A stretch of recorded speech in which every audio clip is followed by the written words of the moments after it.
और चलिए प्रधानमंत्री नरेंद्र मोदी क्या कुछ कह रहे हैं आपको सुनवाते हैं। डॉक्टर एपीजे अब्दुल कलाम जी की जयंती भी है। कलाम साहब ने जिस तरह अपने जीवन को शक्तिशाली भारत के निर्माण के लिए समर्पित किया, ये हम सभी के लिए प्रेरणा है। रक्षा क्षेत्र में आज जो 7 नई कंपनियां उतरने जा रही हैं, वो समर्थ राष्ट्र के उनके संकल्पों को और मजबूती देगी। साथियों, इस वर्ष भारत ने अपनी आजादी के 75वें साल में प्रवेश किया है। आजादी के इस अमृत काल में देश एक नए भविष्य के निर्माण के लिए नए संकल्प ले रहा है और जो काम दशकों से अटके थे उन्हें पूरा भी कर रहा है। 41 ऑर्डिनेंस फैक्ट्रीज को नए स्वरूप में किए जाने का निर्णय, 7 नई कंपनियों की ये शुरुआत देश की इसी संकल्प यात्रा का हिस्सा है। ये निर्णय पिछले 15-20 साल से लटका हुआ था। मुझे पूरा भरोसा है कि ये सभी 7 कंपनियां आने वाले समय में भारत की सैन्य ताकत का एक बहुत बड़ा आधार बनेगी। साथियों, हमारी ऑर्डिनेंस फैक्ट्रीज कभी दुनिया की शक्तिशाली संस्थाओं में गिनी जाती थी। इन फैक्ट्रीज के पास 100-150 साल से भी ज्यादा का अनुभव है। विश्व युद्ध के समय भारत की ऑर्डिनेंस फैक्ट्रीज का दमखम दुनिया ने देखा है। हमारे पास बेहतर संसाधन होते थे, वर्ल्ड क्लास स्किल होता था।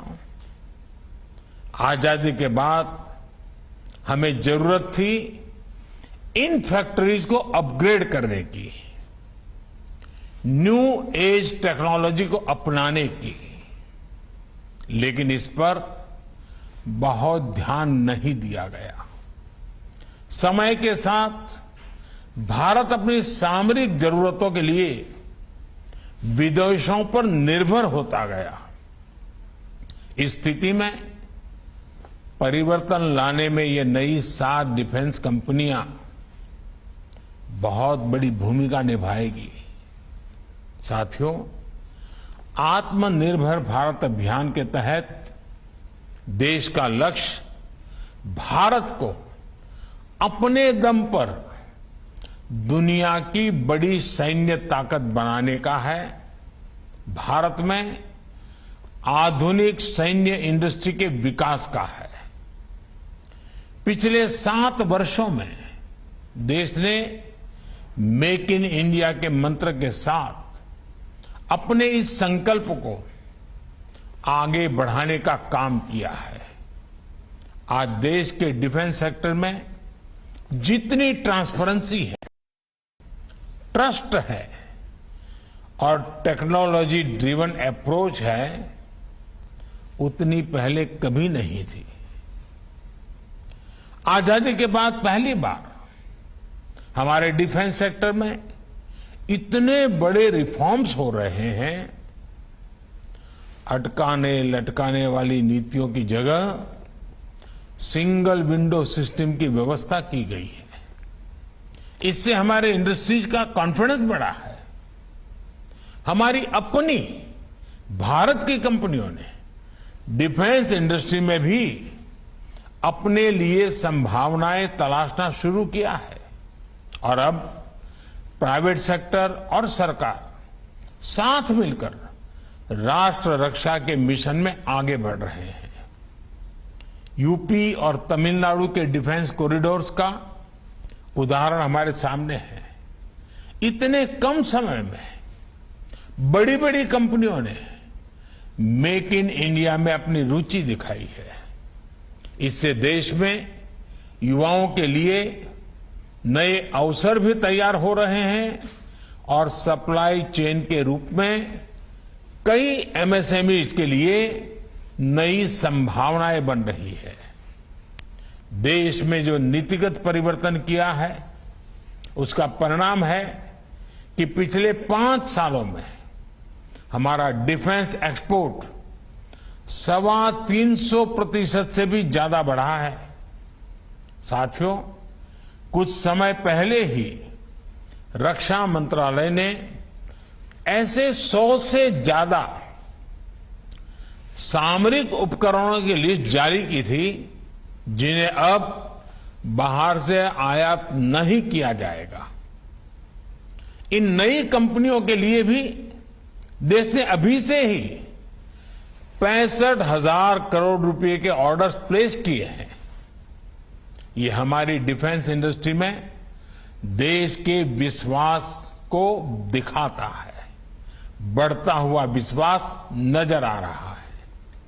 एक कंपनी एम्यूनेशन और एक्सप्लोजिव की जरूरतों को पूरा करेगी तो दूसरी कंपनी आर्मी व्हीकल्स मैन्युफैक्चर करेगी।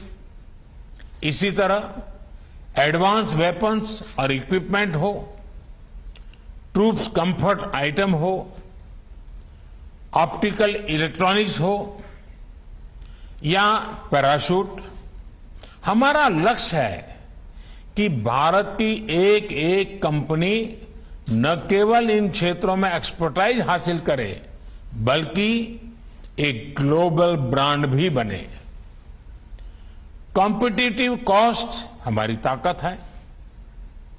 क्वालिटी और रिलायबिलिटी हमारी पहचान होनी चाहिए।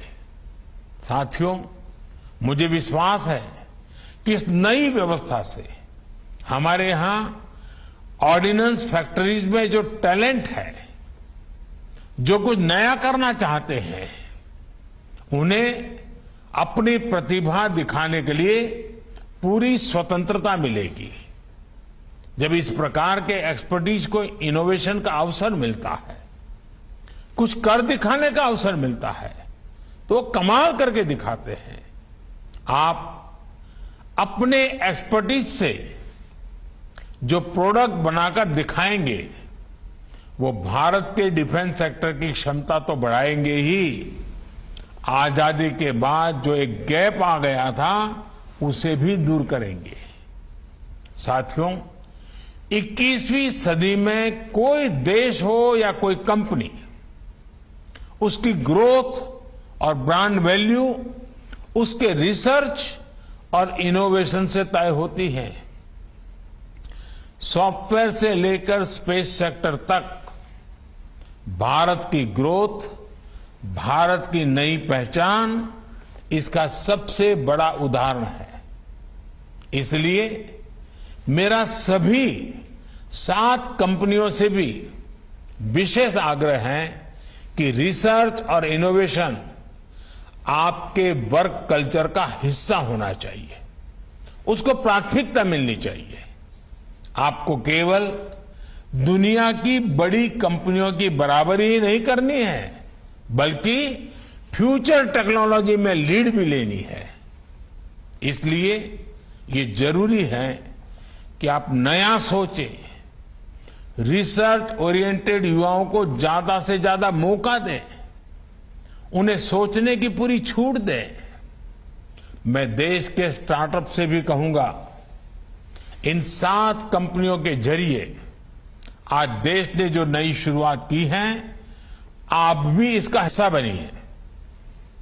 आपकी रिसर्च, आपके प्रोडक्ट्स कैसे इन कंपनियों के साथ मिलकर एक दूसरे की क्षमताओं से लाभान्वित हो सकते हैं, इस ओर आपको सोचना चाहिए। साथियों, सरकार ने सभी कंपनियों को एक बेहतर प्रोडक्शन एनवायरनमेंट देने के साथ साथ पूरी फंक्शनल ऑटोनॉमी भी दी है। इसके साथ ही ये भी सुनिश्चित किया गया है इन फैक्ट्रीज के कर्मचारियों के हित पूरी तरह से सुरक्षित रहें। मुझे पूरा भरोसा है कि देश को आपकी एक्सपर्टाइज का बहुत लाभ होगा और हम सब मिलकर आत्मनिर्भर भारत के अपने संकल्प को पूरा करेंगे। इसी भावना के साथ फिर एक बार आप सबको विजयादशमी की बहुत बहुत शुभकामनाएं। आप सभी का बहुत बहुत धन्यवाद।